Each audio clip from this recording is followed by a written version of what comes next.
Constitutional Court of Turkey has been instituted as the highest court of appeals on the court of appeals that existed already in Turkey since the last 6 years in Turkey. So this current government actually brought the Turkish Constitutional Court as an additional domestic remedy over the Court of Appeals. So it is, technically speaking, the highest court of appeals which is in Turkey, and it is the final station of domestic remedies in Turkey. Its decisions are binding not only for the lower courts, it's binding for itself even, for its future. So its decisions are binding for the future sessions of the Constitutional Court.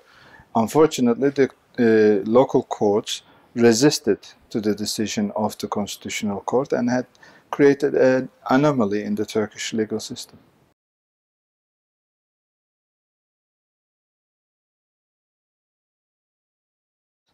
That's the crucial question. The European Court of Human Rights had been showing the Constitutional Court as the final domestic remedy in Turkey to thousands, and if we are not wrong, 20,000 cases that had already came to the European Court. European Court of Human Rights always looks at as a precondition to the applications as whether the domestic remedies are already consummated or not, meaning whether the person who feels as a victim of the Turkish legal system has applied to all domestic courts and finalized their decisions and realized that he or she needs to go to a supranational body in order to look for justice. Unfortunately, the Turkish legal system has been establishing additional domestic remedies, and in such a way creating almost an unfinalizable, inconsumable list of domestic remedies. This is not only true for the Constitutional Court, it is also true for the Commission that is looking over the decisions of during the state of emergency that the government created. Everybody knows that it is an unfeasible project. Everybody knows that it is a politically motivated body. But unfortunately, the European Court of Human Rights rejected thousands of applications on grounds that there is now an extra domestic remedy in Turkey. Now that the local courts and regional courts had already rejected the Turkish Constitutional Court as a court of appeals, and they made it very clear that the Constitutional Court does not have the authority to review the decisions of lower courts. This means that it is not a court of appeal. This also means that it is no longer a part of the domestic remedies in Turkey.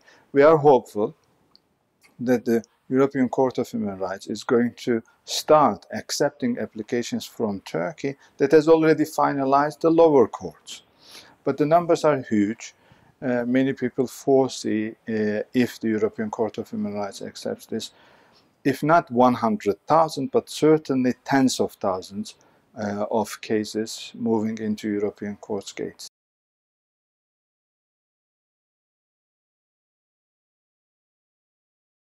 I think the recent mobilization in the office of former President Abdullah Gül is actually showing something, but that is not real preparation for showing Abdullah Gül as an alternative to Recep Tayyip Erdogan if Recep Tayyip Erdogan wants to run. I think Abdullah Gül has a feeling that Recep Tayyip Erdogan and his own party is going to have a kind of problem, or maybe Mr. Erdogan is not going to run for the presidency. My understanding of Abdullah Gül's preparation is not without the Justice and Development Party, but within the Justice and Development Party. Up until now, he had criticized some of the decisions of President Erdogan, but he never criticized the Justice and Development Party. By and large, I can say he is still loyal to his own political camp, his own political party. Very recently, the previous party that they all belong to, the Saadet Partisi, declared that he is welcomed back to the original party, but Saadet Partisi has never won more than 3% of the votes in the recent, 5 consecutive elections. So it is not an alternative, a feasible alternative. And in fact, by way of becoming a member of Saadet Partisi, the Felicity Party, in fact, he will lose all chances of becoming the umbrella candidate of the all opposition parties. Still, if he wants to run, I can say the opposition parties, including the Republican People's Party, may actually support his candidacy. But I don't see in Abdullah Gül the personal courage to stand against Recep Tayyip Erdogan. I think Abdullah Gül is not an alternative, but a successor to Recep Tayyip Erdogan. The preparation is made only in case Recep Tayyip Erdogan does not want to run or cannot run for presidency in 2019.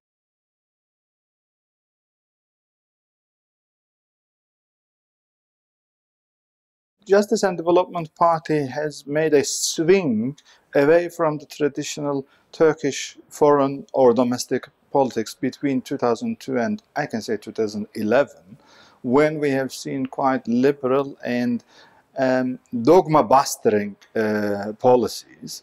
There were taboos in Turkish foreign policy. The term Kurdistan was not pronounced. Cyprus issue was a taboo, that no kind of concession would be given to the Greeks. The Armenian genocide claims was a taboo. Nobody was there to speak about it, publish about it, use the term. The G word was a taboo. I can say between 2007 and 2011, we have seen a Justice and Development Party that actually opened the public discourse to alternative discourses. When we started to speak about, okay, something bad happened back in there in 1915, 1923, whether it is a genocide or not, we should acknowledge that that was a dark page in Turkish history. And the rapprochement between the Kurdish political party that advocates a kind of independence, if not independence, certainly regional autonomy, the PKK and the Turkish government, the rapprochement between Greeks and Turkey, readiness of Turkey to give up all sovereignty claims on the northern side of Cyprus in return for European Union membership. These were revolutionary changes in Turkish history and Turkish foreign policy. And of course, Turkey, up until 2002, had a policy of closed gate policy towards the Arab Middle East. The Turkish traditional Kemalist secular foreign policy about Middle East was looking at the Middle East as a Pandora's box, and better if you don't mingle with them at all. So according to the classical Turkish understanding, the Syrian border was there forever. No Turkish soldier should ever pass to the Syrian side. No Syrian should ever pass to the Turkish side. There was an unseen wall between the Arab Middle East and Turkey. This current government actually destroyed that wall, but unfortunately now it is rebuilding it. In fact, it is building an actual concrete wall between Syria and Turkey. And with this current government, in the last 5 to 6 years, there is a rise in neo-Ottomanist, expansionist discourse. There is a returning back to the classical understanding of Kurds, all the Kurds, as the enemies of the Turkish state, both within and without. There is a return back to the dogfight between the Greeks and the Turks. So we can say, by and large, what we are observing nowadays is nothing unfamiliar to us.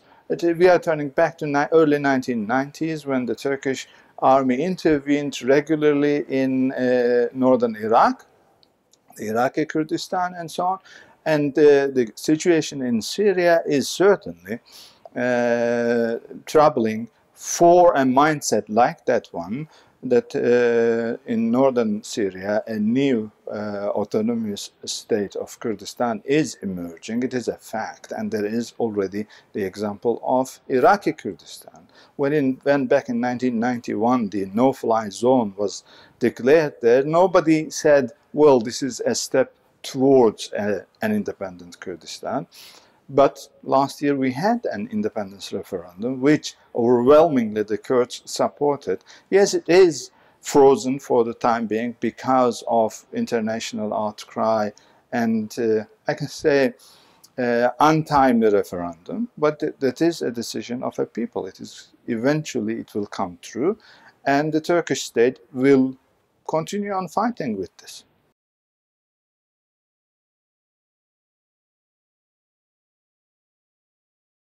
When we are speaking about particularly Turkey's or Ankara's Syrian policy, we actually are speaking about the office of the president. This is not a foreign policy formulated within the classical foreign policy diplomacy of Turkey. The foreign ministry is almost altogether sidelined.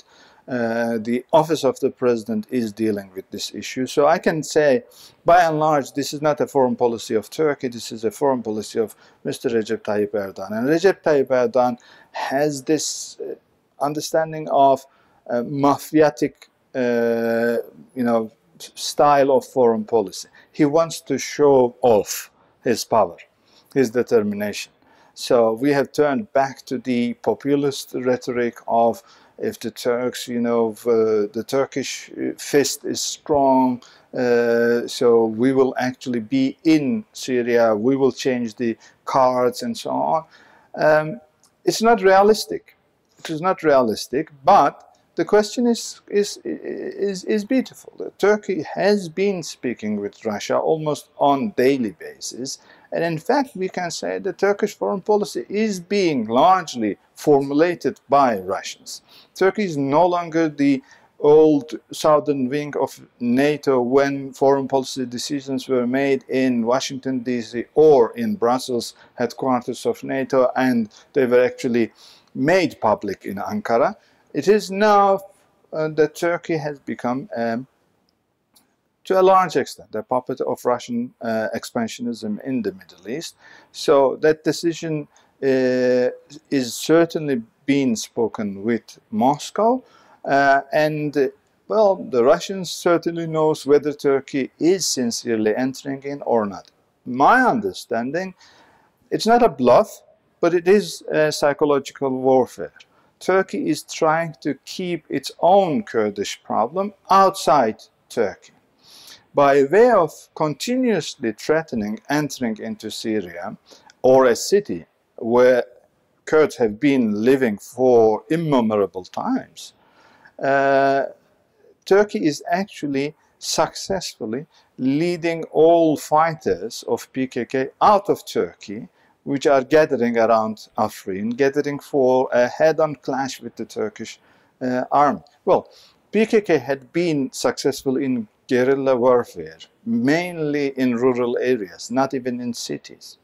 By way of forcing PKK into head-on frontiers war with the Turkish army, in fact, the strategy is a clever strategy of taking them outside Turkey. And on the other hand, there is a almost holistic blockage of publications about what is going on in Turkey by means of clashes with the PKK militants, terrorists, and so on.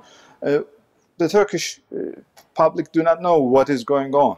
From the Kurdish side, we are receiving information that every other day there are clashes in Turkey with the militants and the Turkish army, and the Turkish army is actually losing a lot of people. Soldiers, but none of them find their way to Turkish media. This also suggests that there is an ongoing psychological war, a war trying to show to the domestic public that everything is under control, the Turkish government is winning over this war against terror, and by way of, in fact, moving the the Kurds outside Turkey, even if the Turkish army finds itself stuck in Afrin, and even if the Turkish army starts to bring back coffins of tens of hundreds of Turkish soldier martyrs, the Turkish public will be more, I can say, acceptive to the idea of having Turkish soldiers being killed during an offensive instead of Turkish soldiers being killed within Turkey during a terrorist attack. A different narrative. It will certainly create a different narrative. It is going to create, this current government uses the war of independence narrative very creatively and successfully. So we can suddenly find Turkish president compare Afrin with Kut al-Amara, for example, which was a decisive war against the British during the First World War. So we are observing a rewriting of Turkish history by the Turkish president. It is, I can say, catastrophically creative and successful. The Turkish public believes in him. So he will most probably use an opportunity, a war in Afrin, as an opportunity to rebuild his own unchallenged authority. So many people say that, well, the Turkish army won't enter into Afrin. Well, it may, but it will never do it to an extent that the Turkish foreign minister actually uttered the words. He said, after Afrin there is the east of Euphrates. It will never happen. It will never, because it is a beginning of regional world war. It will never happen. Russians will never accept that. I think the Turkish side is making to the Russians very clear that this is a war to fight with the Kurdish militia, not in Afrin, but within Turkey. The presidential office has been using both quite successful advisors, but also has been believing in a kind of eschatological role that Turkey has, or in fact, President Erdogan himself carries in his personality. This is a kind of secular-minded Mahdi, the awaited savior of Sunni Islam. And Syria is quite a significant geography by means of eschatological tradition of Islam. So whoever controls Syria, particularly Damascus, will be the awaited Mahdi. So I'm not claiming that the President Erdogan regards himself as the Mahdi, but certainly he regards himself, and he actually presents himself as the leader of the Muslim world, if not the new world altogether. So any incursion into Syria and ability to show the might of the Turkish army will certainly be used by the Turkish machinery of propaganda within the Muslim world as suggesting that the Turks were fighting against the Marxists, atheists, and so on. So the fight was not against the Muslim brothers and so on. It was an army of infidels. We will hear, certainly we will hear this. Otherwise, the Muslim Arab world will, of course, not accept the idea of Turks entering into Arab territories once again, given the fact that the Ottoman past is not so much sympathetically remembered in the Arab world, particularly in Lebanon and in Syria. So the Turks are going to keep their operations in a low profile, but will use a high profile propaganda machinery. I can say, unfortunately, as an opposition figure myself, I can say the presidential palace is playing the game cleverly.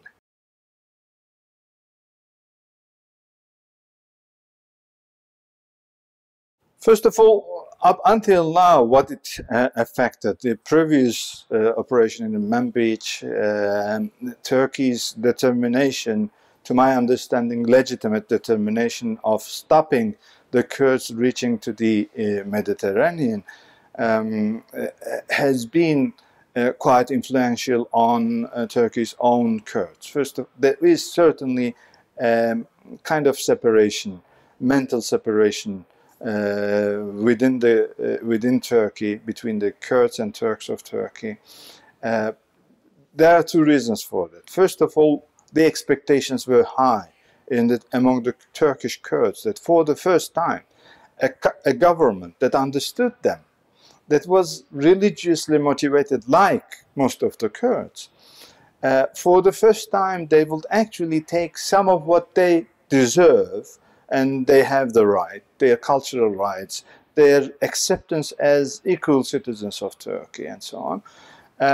So those high expectations and the end result of the collapse of the rapprochement, collapse of the legitimate and legal representation of the Kurds in Turkish politics, the fact that 12 of the deputies of the Kurdish party are behind the bars and will stay behind the bars for we don't know how many years, the fact that the Turkish army itself declared that only in one last year over 3,700 people were killed in Turkey, claiming that they were terrorists, of course. Well, the Kurdish reading is different. On the other hand, there is the context that the Kurds had been expecting something great to happen. In fact, the Masoud Barzani's referendum also nurtured that expectationism. So both within Turkey, because of the rapprochement, and without Turkey, because of the referendum, because of the change in the Syrian political scene and Iraqi political scene, because of Kurds' ability to be the single ally of both the Russians and the Americans, because of the, I can say, international sympathy towards the Kurds in their fight against ISIS and so on, they had high expectations that soon they will have something good, okay? If not full independence, but certainly a strengthened regional autonomy and so on. But all is gone now. And Turkey is regarded as the reason why it is going. Now, this has created a real mental separation, cutoff from the Turkish people. I can say that undoing the damage that has already been done will take one or more generations within Turkey. If Turkish army enters into Afrin, which is not a newly gained area for the Kurds, it was always their city, if the Turkish army enters into there and tries to redistribute the Kurds in northern Syria, it will certainly create a longer, separation of feelings.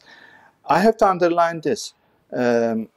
This current Turkish government had destroyed the last bridge-making opportunity between the Kurds and the Turks. It was the religion. Okay? Previous governments were fighting with the Kurds also. They were not understanding the Kurdish demands, Kurdish rights, and so on.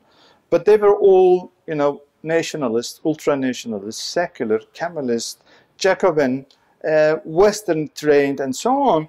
So the traditionally religious and conservative Kurds in the rural areas in eastern and southeastern Turkey was actually reading the problem not as a problem of the Turks per se, but the problem of the Turkish secularism, Turkish Kemalism, Turkish nationalism, which was a Western, model.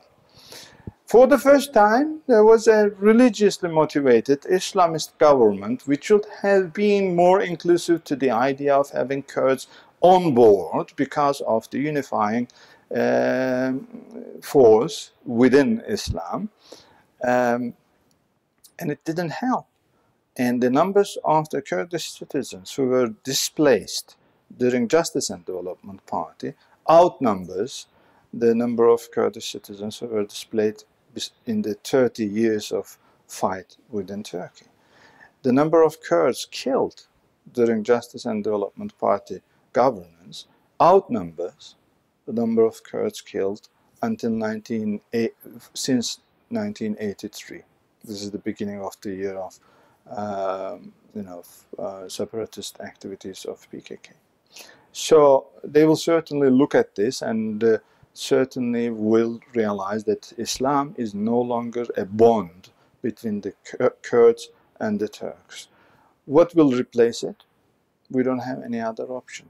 So I can say if the Turkish government continues with this pace, continues with the current agreement of an election coalition with the MHP, the ultra-nationalist Turkish party, anti-Kurdish party of Turkey, that those will have repercussions on long-term repercussions on the Kurds of Turkey inside Turkey. And the Kurds of Turkey will soon start to look at not to Barzani, which has lost already because of the untimely referendum, not to any other moderate representation in Iraqi Kurdistan or Syrian areas. They will look at PKK as the only party that is fighting for the Kurds, that is doing something meaningful for the Kurds and so on. This is the issue. If you fight in Afrin, you will fight with PKK. Whoever is killed, whatever numbers you kill, well, you call your soldiers martyrs. They call their militants martyrs. And the number of people you kill in Afrin will actually add up into the Kurdish, separatist discourse. They will become a new history. Their names will become heroes of history. Martyrdom cemeteries will be established that you cannot erase from history. And hopefully, the Turkish government will keep this only on low profile, just like in the past when they bombed northern Iraqi positions. They usually bombed empty spaces and so on, because it was not done for them, it was done for the Turkish public. So most probably they will repeat the same thing. But still, the Turkish president is largely unforeseeable, and he may do something crazy. And then, as Ahmet Türk, a senior Kurdish politician in Turkey, suggested, if Turkish army enters into Afrin, that is not going to be forgotten for 100 years, that is going to create a desire for revenge for 100 years, he said.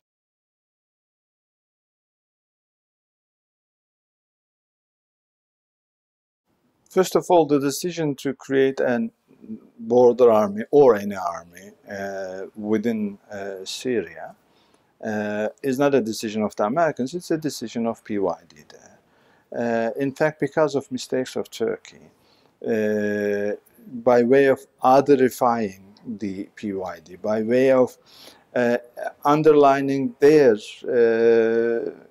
ideological proximity with the PKK as a kind of organizational allegiance and so on, we have lost Ankara has lost the possibility of working with them, despite the fact that their leader used to have red carpet treatment in Turkey beforehand. So Turkey could have easily worked with them. In fact, the Kurdish fighters helped Turkish army when Turkey wanted to take away the graveyard of Süleyman Shah, the last Turkish island outside Anatolia. So a collaboration or cooperation there could have had immense positive repercussions or influence on Turkey's own Kurdish problem. It didn't happen. On the contrary, we are losing not only the Syrian Kurds, but also we are actually nurturing their desire to become independent, because they realize that there's no chance to work with the regional governments. They will never trust in Bashar Assad regime. They will never trust in Turkey anymore. They will never trust in Baghdad regime. They have been cheated by them more than they have been cheated or abandoned by Western powers. So this is their own decision. The Americans made it public that they are going to support the process. Of course, the Americans are trying to, first of all, win over the Kurdish hearts, not against ISIS, but against Russia. Otherwise, America is a negligible player in Middle Eastern politics. So if they want to, keep a foot in Middle East, the Kurds is the only option. They cannot do it with Bashar Assad regime. They cannot do it as Turkey is doing with Tahrir al-Sham groups and so on. They are going to play with the only secularly minded group, which is PYD.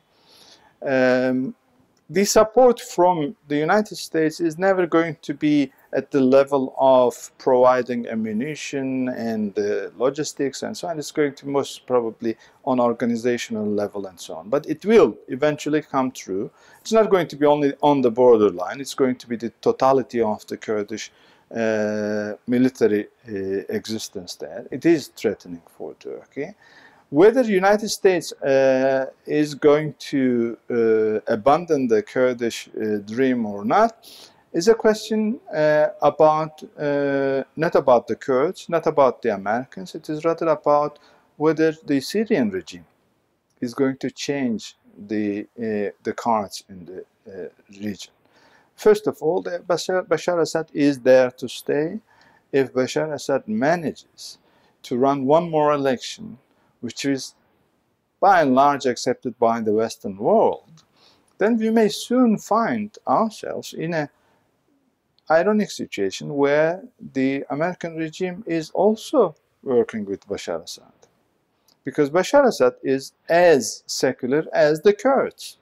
So if we look at the picture in Syria, there are two possible allies for the Americans. These are the Kurds, number one, and Bashar Assad regime, number two. Enemies, well, IS is the enemy of all, which is almost totally, destroyed or moved into Turkey. The other groups, which are actually playing either with Americans or with Turkey, are basically allies of Turkey, the proxies of Turkey.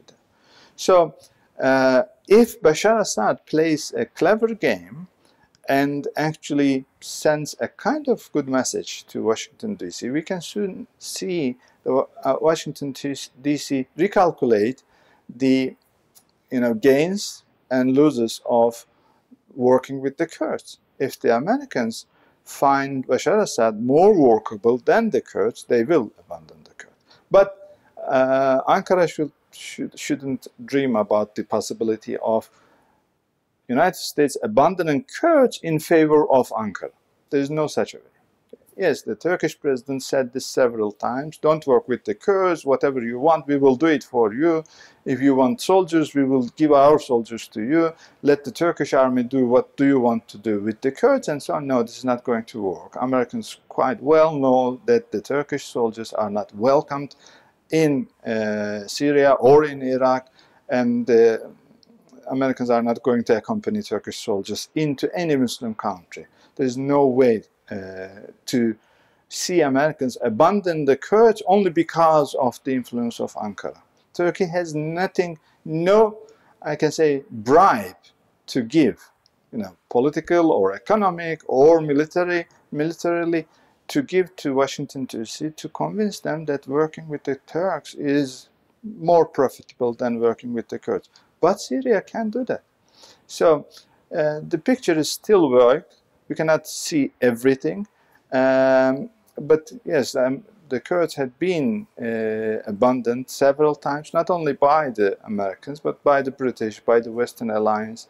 It didn't happen only in the last 20 years. During the First World War, the Kurds were also promised an independent country by the British. They didn't keep their promise and so on. So I think the Kurds had to take their lesson. And in fact, when I look at their determination to establish their own army, it seems that they foresee a possible abandonment.